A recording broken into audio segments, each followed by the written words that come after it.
Oi pessoal, tudo bem? Hoje nós vamos falar sobre a minha coleção de literatura russa.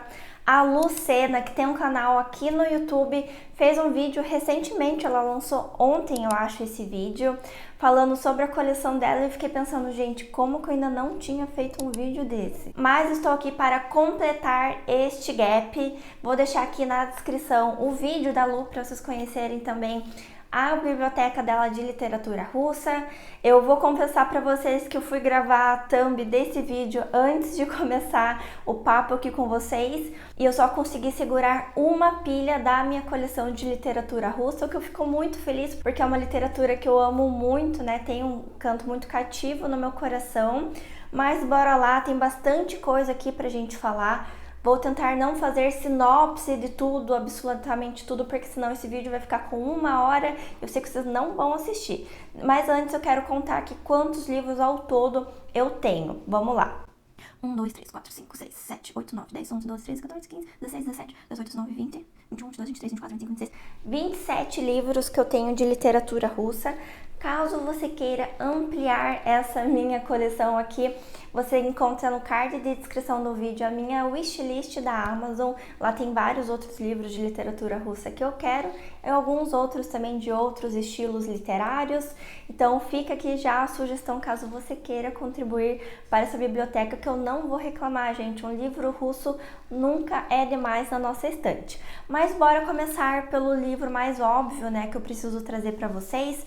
Eu tenho aqui 3 tomos, né, da biografia do Dostoiévski. Eu tenho As Sementes da Revolta, Os Efeitos da Libertação, que é essa capa meio rosadinha aqui, e eu tenho O Manto do Profeta. Faltam para mim 2 volumes, tá? Ao todo a coleção é de 5 livros. E aqui o que eu faço? Eu faço uma leitura de consulta, então eu não faço leitura corrida desses livros.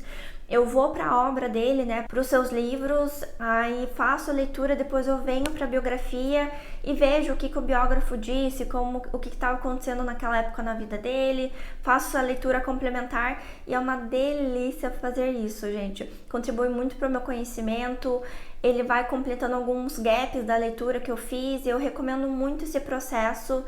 Eu adoro fazer, uma das minhas etapas favoritas do meu processo de leitura é vir para a biografia, entender ali, né, o que esses comentadores estão falando sobre o Dostoiévski. A gente tem uma biografia que é a compilada, né, a condensada do Dostoiévski, só que ela, se não me engano, ela tem 1000 e poucas páginas e só este volume aqui, que é o último, ele tem 900 páginas, então dá pra ver essa diferença do conteúdo, né?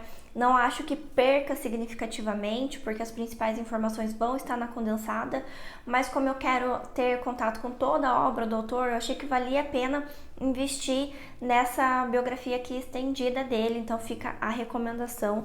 Eu gosto muito desses livros, apesar de achar eles meio feiosos, eu sempre falo isso, vocês já estão cansados de me ouvir, mas é realmente que eu acho, gente, podiam ter caprichado um pouquinho mais nesses projetos gráficos. Bom, avançamos então para os outros livros, né? Eu vou misturar aqui ficção com não ficção, vou misturar autores, porque eu fui tirando as coisas da minha prateleira e eu não coloquei nenhuma ordem aqui no meu carrinho que eu deixo de suporte, né, para as minhas gravações. Então vamos lá, segura na minha mão, confia que vai dar certo, tá? Eu tenho o Doutor Zhivago, que é esse livro que eu ganhei de presente do meu pai no meu aniversário.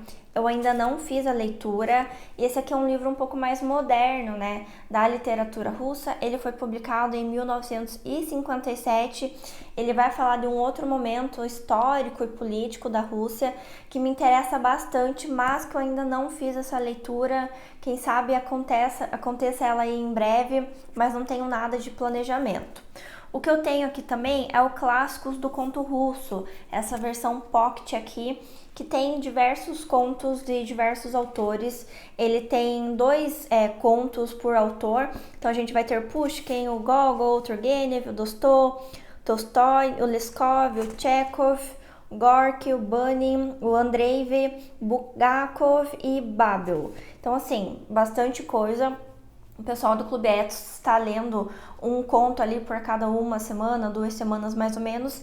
Estou atrasada nesta leitura e tem alguns contos aqui, na verdade, que eu já li em outro momento, então assim, não estou tão perdida. Um outro livro que ele não é de literatura russa especificamente, mas que ele tem 2 contos de autores russos, é o Contos de Assombro, essa edição aqui da Karambaia.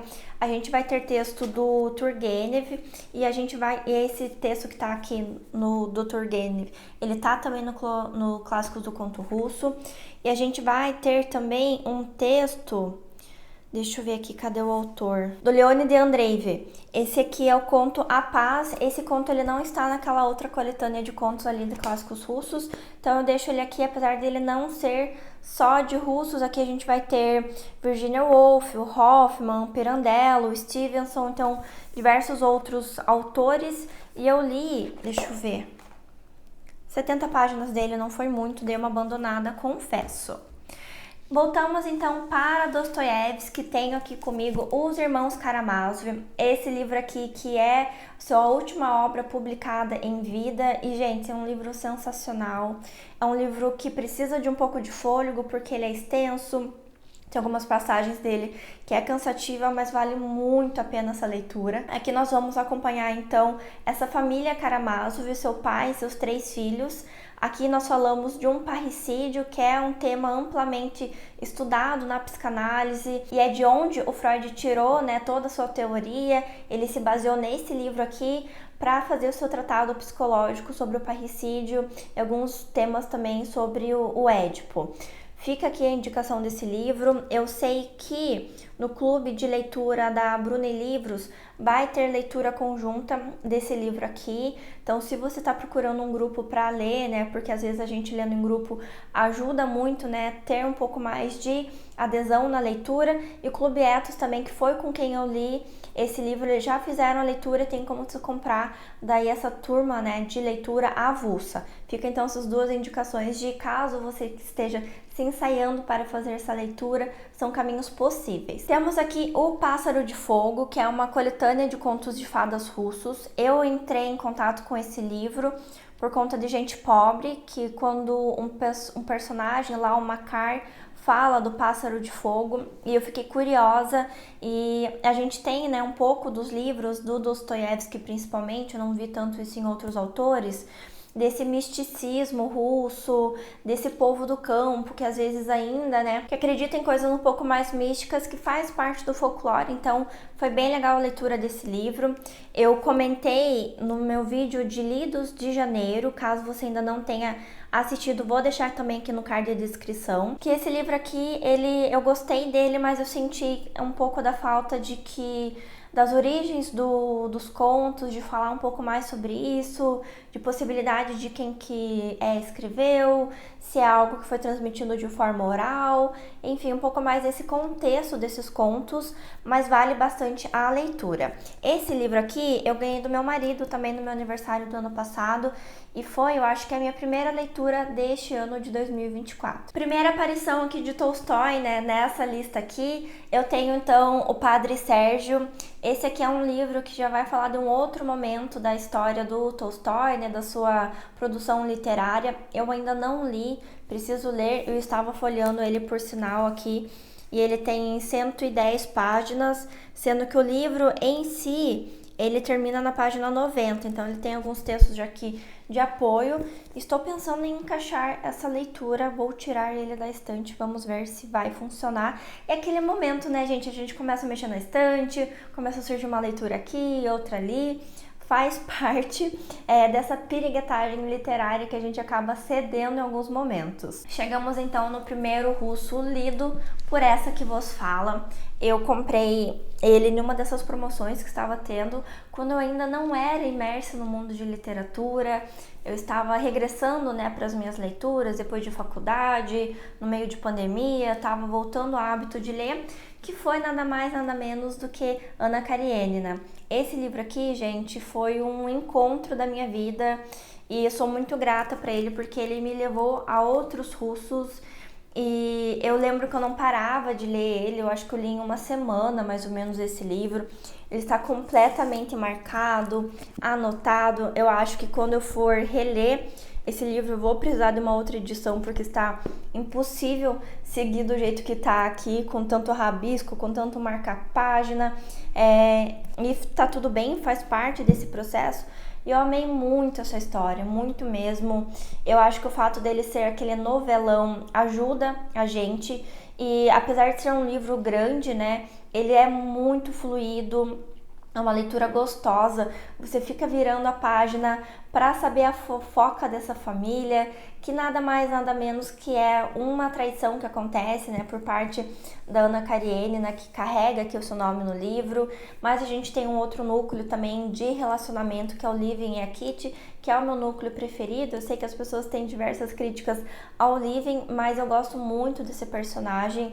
E eu lembro de quando eu tava lendo, meu marido até deu risada de mim, porque eu gostava das partes que ele tava carpindo um lote.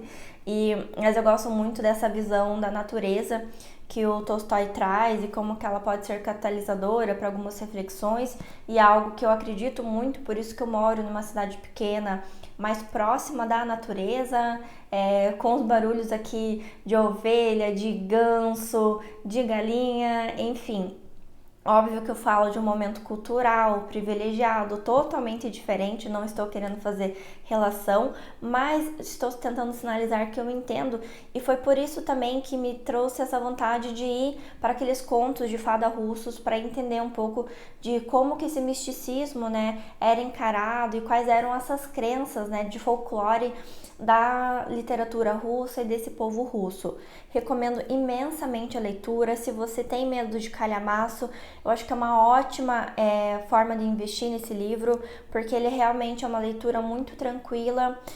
No começo você acaba se perdendo em um ou outro nome russo, mas nada que uma colinha ali te ajude nisso. E se não me engano, nessa edição aqui da Companhia das Letras, a gente tem uma relação dos personagens no final que ajuda bastante. O próximo livro vocês já viram aqui no canal, que é essa minha edição maravilhosa de Noites Brancas em inglês.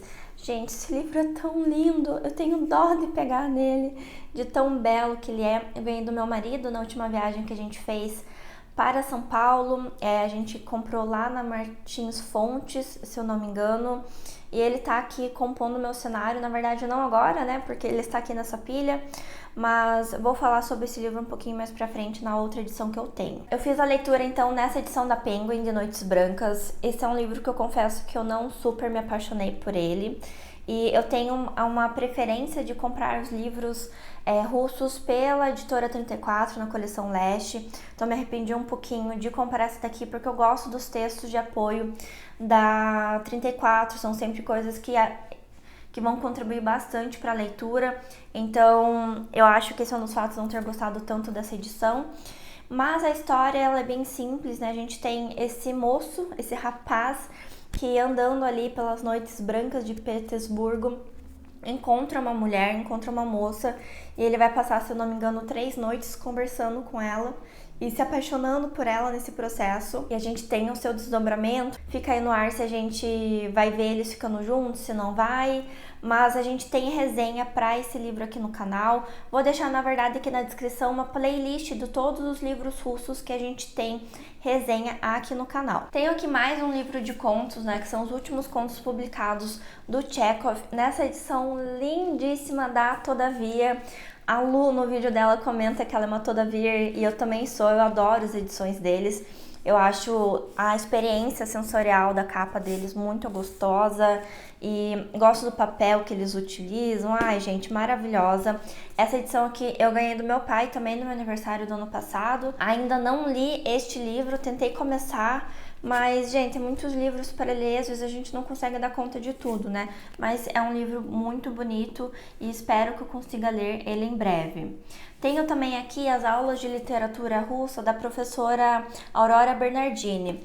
Esse é um livro aqui que ela vai comentar, é teórico, né? Então ela vai falar do romantismo e realismo, então os autores russos que se enquadram nesse tipo de literatura: Dostoiévski, Tolstói, novo realismo, vanguardismo, contemporâneos, teóricos, e 2 entrevistas que tem com ela. Então, quando eu estou lendo algum desses autores que estão aqui nesse livro, eu venho aqui, faço a consulta, faço a leitura e daí avanço. E eu adoro, gente, ir para esses autores que vão fazer alguns comentários sobre as obras. Eu acho que isso enriquece demais o processo, e por ser uma literatura tão rica, faz com que a gente perceba outras nuances daquilo que a gente não pegou na primeira leitura. Estou aqui com mais um livro em mãos que eu ainda não sei porque eu ainda não li, sendo que ele só tem 130 páginas, gente. Meu Deus do céu, que é o Rei Lear da Steppe, do Turgenev. Turgenev, vocês sabem que eu amo ele de paixão. E ele vai partir aqui, então, da própria obra, né, do Shakespeare. Então, o Rei Lear é uma referência direta. Esse livro aqui eu também ganhei de presente. Eu não sei de quem agora, porque não está aqui o papelzinho. Mas é mais um livro aqui que eu tenho que ler e talvez ele entre. Deixa eu separar aqui ele com o Padre Sérgio. Vamos fazer de conta que isso não está acontecendo, que eu não estou colocando mais livros na minha pilha de leituras pendentes. Avançamos então para um dos livros que é o mais aclamado na literatura russa, que é A Morte de Ivan Ilitch e A Possível Causa do Divórcio da Sandy Júnior. Gente, vocês viram essa fofoca? Brincadeiras à parte, ele é um livro que faz muito a gente repensar as decisões que a gente tomou na vida. É um livro que também está bem rabiscado. Eu gostei desse livro, né, que a gente vai acompanhar esse personagem que faleceu e ele vai rememorar a sua vida, né? Trazendo ali as suas percepções sobre algumas decisões que ele trouxe para o seu dia a dia, mas que foi uma vida muito baseada nas aparências. Ele não viveu as relações mais importantes que ele precisava vivenciar, como a sua família, e ele tá ali no seu leito de morte, realmente se degladiando com a morte e não aceitando, né, seu próprio falecimento, porque ele acredita que ele fez tudo certo, até o momento que ele tem a sua própria redenção. E é um livro bem interessante, uma boa forma de você começar a literatura russa. Começa com os dois pés no peito, né, gente, porque esse livro aqui não tem como se passar incólume por ele, apesar de eu gostar mais de um outro livro que a gente já fala um pouco mais pra frente nessa mesma temática. Avançamos então para Gogol. Eu li Gogol para leitura complementar de Gente Pobre e depois também para o Duplo. Esse livro aqui é um livro de contos deles, de várias histórias dele. Recomendo bastante a leitura. Confesso que eu não lembro de muitas coisas que eu li. Desse aqui a gente vai ter o Capote, que eu li, Diário de um Louco, que eu li, O Nariz e Noite de Natal e Vi, eu não li porque eu não entendi nada, gente, sendo bem sincera com vocês, tá? Então parei mais ou menos na metade. O Diário de um Louco, ele é sensacional, ele é o que inspirou o Duplo. Recomendo muito a leitura, que a gente vai acompanhar esse personagem perdendo a sua lucidez, né, entrando ali num aspecto de insanidade, e é muito legal. E muitos dos autores russos beberam da fonte de Gogol, então vale muito aí para complementar nossos estudos, para entender, né, de onde veio tantas coisas. Temos aqui então um dos meus últimos recebidos, que é uma confissão do Tolstói que eu recebi da Ellen. Como eu comentei no vídeo de recebidos, aqui ele vai fazer um ensaio, na verdade, né, falando sobre a sua crise de fé. Eu acho que vou separar ele também com esses livros curtinhos. Eu preciso que alguém coloque limite em mim, gente, porque se depender de mim, ele não existirá. Um outro livro que é lindo, maravilhoso, Queda Todavia também, é o Como Ler Russos, do Irineu Franco Perpétuo. Esse livro eu também ganhei da Ellen, a Ellen preenchendo aí a minha estante de literatura russa. Ele vai falar então sobre diversos autores, bem como aquele outro livro ali da Aurora Bernardini. Eu prefiro este livro, mas vão com muita consciência de que se você ainda não leu as obras ou os autores que estão aqui, você vai receber bastante spoiler. Eu li a parte de Dostoiévski antes dos Irmãos Karamazov e confesso que eu já sabia daí o que ia acontecer no final. Mas eu não me importo com spoiler, mas caso você se importe, já fica o aviso. Temos também uma das minhas últimas leituras, né, aqui no canal, que é Memórias do Subsolo. Eu comentei nas leituras de março que eu concluí esse livro, mas que eu ainda preciso estudar um pouco mais para trazer a resenha dele aqui, porque ele é um livro muito denso. Ele é curtíssimo, mas nem parece que ele é tão denso, mais pequeno, que se você bater na cabeça de alguém é capaz de se matar essa pessoa. Mas aqui a gente vai acompanhar esse personagem que ele está... Não vou falar de mal com a vida, porque eu acho que seria um reducionismo imenso falar dessa forma, mas que ele está questionando todas as esferas da vida das pessoas, e nada tá bom, nada funciona, ele é um crítico extremo, um niilista em seu maior estado. E na segunda parte que a gente tem um acontecimento, né, dele saindo com os amigos dele, ele tem um encontro com uma prostituta, e enfim, eu acho que vale muito a leitura. É um dos grandes livros do Dostoiévski. Eu gostei dessa edição aqui que eu li também, porque ela tem um texto de apoio no início que me deu aí alguns nortes. Então fica a indicação e vale a pena, gente. Eu acho que é aquele livro que não tem como você passar por literatura sem ler em algum momento. Avançamos então para duas narrativas fantásticas, também do Dostoiévski. Esse livro aqui eu ganhei da Lari Rangel. Estou devendo resenha dele para ela, mas... Ai, gente, às vezes eu sinto assim que o Dostoiévski merece releitura pra gente minimamente fazer jus àquilo que a gente leu, sabe? Aqui nós vamos ter essas duas narrativas que ele considera fantástica, porque ele diz que se não tivesse fantástico, essas histórias não fariam sentido. Então é muito legal a forma com que ele endereça isso. E são dois casos de tentativa ou de êxito de suicídio. Eu gosto muito da forma com que ele aborda isso na história. No primeiro momento a gente tem então essa personagem que realmente conseguiu, né, dar fim à sua própria vida, e o marido dela está rememorando as coisas que aconteceu, tentando entender o porquê aquilo aconteceu. E no segundo a gente tem esse homem, né, que está ali com ideação suicida até o momento que ele tem um sonho, que é o sonho do homem ridículo, que vai transformar a vida dele. Ele tem um momento catártico, um pouco transcendental também, e são temáticas que se conectam bastante, né, do sonho do homem ridículo com os irmãos Karamazov. Se não me engano, são as últimas coisas publicadas antes dos irmãos Karamazov. Então faz sentido essa conexão também. Ainda em Dostoiévski nós temos Nietoshka Nesvanova. Esse livro aqui é um livro inacabado do autor. Ele escreveu ele antes de ser preso e não terminou, e quando saiu da prisão não quis voltar ao livro. Então a gente termina o livro assim com aquele agridoce. A gente vai acompanhar então essa história de formação dessa personagem, e que a gente acompanha então a sua infância, adolescência, início da vida adulta e o abandono parental que ela sofre, os abusos psicológicos, um falecimento muito significativo na vida dela.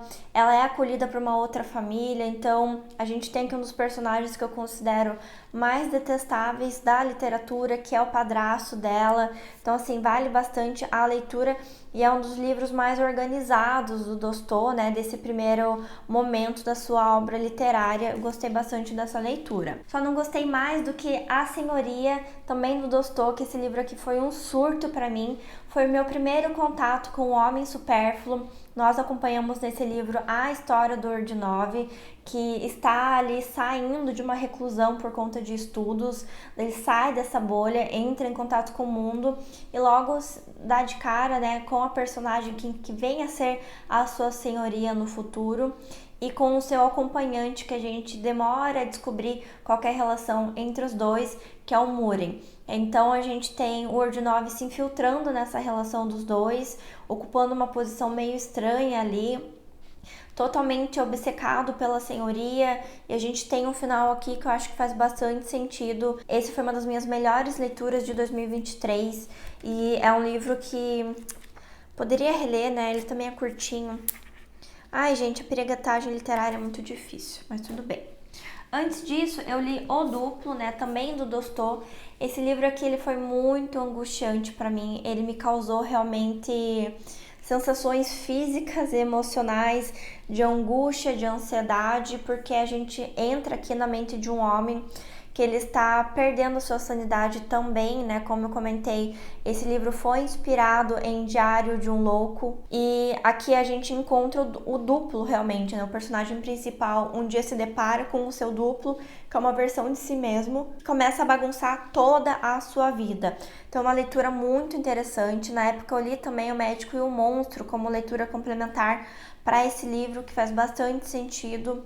Acho que é um dos livros que a gente precisa passar na obra do Dostô, porque eu vejo relações até mesmo com o que aparecem os irmãos Karamazov com esse livro aqui. Temos também o Gente Pobre, então, que é o primeiro livro publicado do Dostô. Tem um personagem aqui que eu gosto bastante, que é o Makar. Ele é esse senhor, né, que está se correspondendo através de cartas com uma moça mais jovem, que eles não têm nenhum tipo de vínculo familiar, é mais uma amizade fraternal. E eles compartilham então o que é ser pobre nessa sociedade russa, os intempéries que ambos vivenciam e como a gente tem aqui formas diferentes de vivenciar a pobreza.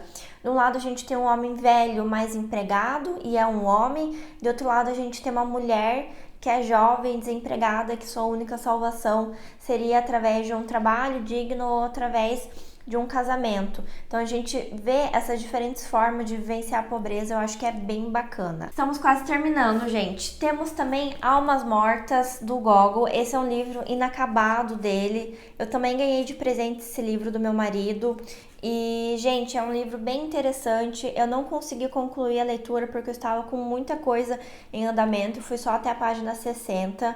E aqui a gente vai trazer a história de um cara que ele está comprando essas almas mortas.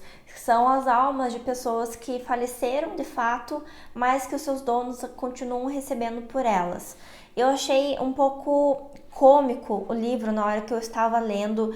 Posso estar enganada, não sei em que momento que eu vou retomar essa leitura, mas é um dos livros aqui na minha estante também de literatura russa. Avançamos para o meu queridinho, que é o Diário do Homem Supérfluo. Por sinal, nós estamos fazendo aqui no canal a leitura desse livro. Eu já postei 2 vídeos onde eu vou lendo as entradas de diário, comentando com vocês os acontecimentos, as coisas que eu noto, o que eu penso em relação a isso. Então não vou me estender e também vou deixar aqui na descrição a playlist para esses vídeos. E a minha leitura atual, né, de Dostoiévski, que é Escritos da Casa Morta. Vou confessar para vocês que essa leitura está ligeiramente pausada, porque eu estava no momento em que nada que eu estava lendo estava funcionando para mim. Então eu achei melhor dar uma pausa, ler alguma coisa que eu estava com realmente vontade de ler, para então voltar para essa obra, porque eu não queria que a leitura fosse prejudicada. Eu parei na página 102, então tem aqui um percurso para percorrer. E livros que não estão na minha estante física, mas estão na minha estante virtual do Kindle, eu tenho lá O Pais e Filhos, do Turgenev. Foi um livro que eu não super me apaixonei. A gente vai ter, então, essas relações geracionais entre pais e filhos. A gente tem um personagem niilista que ele tem um fim que eu pessoalmente gostei bastante, mas não foi um livro que me arrebatou. Tem um outro livro no meu Kindle que é o Felicidade Conjugal, do Tolstói. Eu acho que é um ótimo livro para iniciar a leitura também dos russos. Ele vai ter algumas nuances das relações, né, que são travadas nesse livro, que eu vejo relações com o que acontece em Ana Karenina. Então, se você ainda não está disposto a encarar um calhamaço, fica a minha sugestão. Aqui a gente vai acompanhar a história de um casal, né, de uma moça jovem que perdeu seus pais e tem um guardião dedicado para ela ali, que é um pouco mais velho, mas que eles acabam contraindo matrimônio em determinada parte do livro e vai falar então dessas diferentes formas de viver um relacionamento e como pessoas em diferentes idades, diferentes posições sociais vão se relacionar e o quanto que estar junto é um compromisso e estar junto numa boa relação existe dedicação. Eu recomendo bastante a leitura desse livro. Não foi um livro que me arrebatou, mas porque eu já tinha lido Ana Karenina, então se você ainda não leu, recomendo esse percurso que eu acho que vai funcionar para você. Tenho também no Kindle o Um Pequeno Herói, que é um livro do Tolstói. Esse livro a gente vai acompanhar um personagem, um menino que se apaixona por uma moça e é inserido nesse mundo adulto de forma acidental e acaba testemunhando algumas coisas que acontecem e fica ali, né, vivenciando esse primeiro amor platônico para uma mulher muito mais velha do que ele. Eu já vi algumas relações com outras resenhas do Um Primeiro Amor, do Turgenev, eu ainda não li, pretendo ler, mas me parece, pelo que eu já vi dos 2 livros, que tem uma similaridade bem significativa. Gente, eu acho que é isso. Eu poderia falar eternamente sobre literatura russa. Posso fazer um vídeo falando sobre os elementos que eu gosto na literatura russa, sobre os meus livros preferidos, sobre quem eu prefiro, Dostoiévski ou Tolstói. Acho que a gente pode falar extensamente sobre esses temas, mas hoje eu queria mais mostrar o que eu tenho aqui na minha coleção, Espero que vocês tenham gostado e se você assistiu até aqui, meu muito obrigada. Não esqueça de deixar um like, de se inscrever e de compartilhar esse vídeo com alguém que também seja apaixonado por literatura russa ou que esteja com vontade de entrar em contato com esse tipo de leitura. Lembrando que agora nós temos uma área de membros aqui no canal. Fica aqui embaixo do vídeo o link para que você se inscreva e participe aí desse novo cantinho do canal. Se vocês quiserem outros vídeos sobre literatura russa, deixem aqui nos comentários para eu saber também o que vocês estão preferindo. E a gente se vê no próximo vídeo.